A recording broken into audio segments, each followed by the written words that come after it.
So this news story kind of hurts my feelings a little bit. You see, once upon a time, there was a phone company called LG. They're still a company, but they're no longer a phone manufacturing company. I owned a lot of their phones over the course of many years, and now they have gone, unfortunately, the way of the dodo. Before they shut down shop, they were working on a particular phone that I was extremely excited to get to see, and when they closed down, that phone went away. We're talking about LG's Rollable phone. Of course, we're all familiar, this day and age, with smartphones that have folding OLED screens like the Z Fold.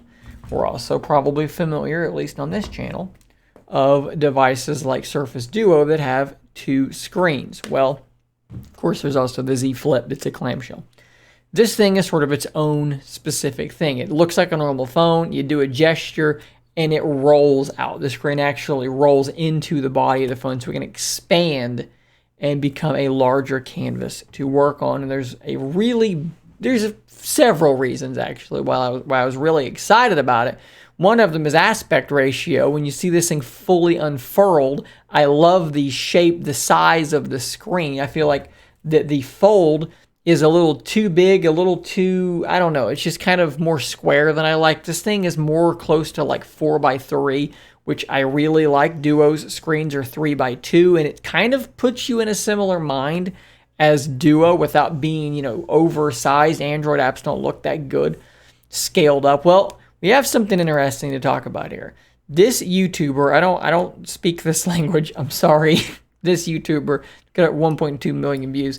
They have reviewed this thing. They have one. They literally unbox it in this video. We're going to kind of jump around and show some of the more interesting aspects in this video and kind of point some things out as we go through it. Pretty incredible how far along this thing apparently actually was. Like, this thing was almost ready to go, almost ready to be shipped, and then they cancel it. Really, really hurts my heart for that to be the case, but it is. So as you can see there, just in his hand, when it's not, doing anything weird, it looks like a pretty normal smartphone. You can see that there's a selfie camera up there in the very tippy top. I think that's really similar to what the Google Pixel Notepad, Google's folding phone, what that's actually going to look like as well. Around back here, you can see the camera setup. I think that's actually a fingerprint scanner, which kind of harkens back to LG's. Like, they've got a long history of putting the fingerprint scanner on the back of the device. You can see the seam here where it's actually going to open up. One pretty interesting aspect too, you can see here that the USB port is way off to the side. Kind of reminds me of the original Surface Duo. I'm sure this is just part of the fact that put it in the middle, or lots of stuff moving around. They kind of have to get out of the way. We've got some specs here: Snapdragon AAA, 12 gigs of RAM, 256 storage, a 64 and 12 megapixel camera setup, 6.8 or 7.4 inch screen. So it doesn't get that much bigger, I guess, when you're measuring diagonally, because it's just going to get wider like that. Just going to sort of give you additional space this way, not vertically. 4,500 milliamp hour battery is pretty big. 285 grams is a relatively heavy phone, but it's not that bad. And then as we move forward, you will see this 3-finger swipe that causes this thing to unroll into that 3x2 aspect ratio screen. And if you kind of look at that and you look at the screen of the Z Fold, I think you can kind of see what I'm talking about here. The Fold is a little bit more square, which makes applications look a little bit strange. Apps like Twitter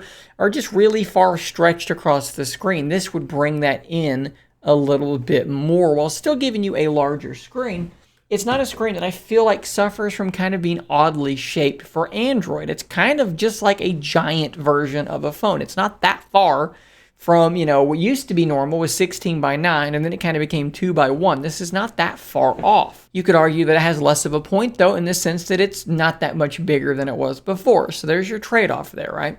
But for me, as I'm someone who really does like the aspect ratio of Duo's screen, this is basically a phone that goes from being a normal phone to being Duo's aspect ratio. Now, you don't get two screens, obviously, but I think there's something to be said for me about that particular shape of screen. You can see here, how good YouTube looks on something like this when you go full screen. Like, you're not that far off. The black bars are pretty small. So if you wanted to pinch to zoom that in, you're not really going to lose all that much. They're on like an ultra wide screen. I don't know what the aspect ratio is on movies, but of course the bars are going to be bigger on a movie, but that's true like on your television as well. Honestly, watching these animations, how the UI kind of moves around, that slides in from the side, like this was a pretty polished looking product. It's so hard for me to believe that they got this close, they got it this far along, and weren't able to stick around long enough to ship this thing. You can see here that they have their own thing that's kind of like Samsung's little sidebar that will let you launch apps already split screened, and there's also a button to move it into the full screen, the tablet mode. So there's a lot of good software thought gone into this thing. This is really interesting too. He's showing off how strong this motor is by bracing it, and it's actually able to push a book away. This motor was no joke. And it's just also important to think about the fact that with a rollable screen, you don't have a crease down the middle, right? There's no hinge in the middle to cause a divot, to cause that crease. Now, even though there is no crease because of that hinge, he does show off here on that far side that there's a little bit of like movement there on this screen. Like it looks like it's pushing in a little bit. And that's something that, I mean, I guess it makes sense. You know, as it scrolls out, there's going to have to be a situation where, you know, there's a bit of body inside of another body, I'm assuming. So when it comes out, you are going to have a drop-off. Can you imagine that there? You can have a little bit of a drop-off there. Maybe that's what we're seeing in this image. Now, there's a lot more in the video that I'm going to link in the description. If you perhaps speak this language, maybe you're going to get more out of it. But these are kind of the biggest things I wanted to just sort of highlight. Please do go watch this person's video and see more information there for yourself if you want to feel a little bit on the depressed side because this device is simply not coming to the market. I guess there's nothing else we can do but kind of hope that Samsung or TCL produces something similar to this and helps further diversify the foldable market. Guys, if you're new here, thanks for watching. Don't forget to subscribe on your way out. I will see you on the next one. And until next time, stay nerdy, my friends.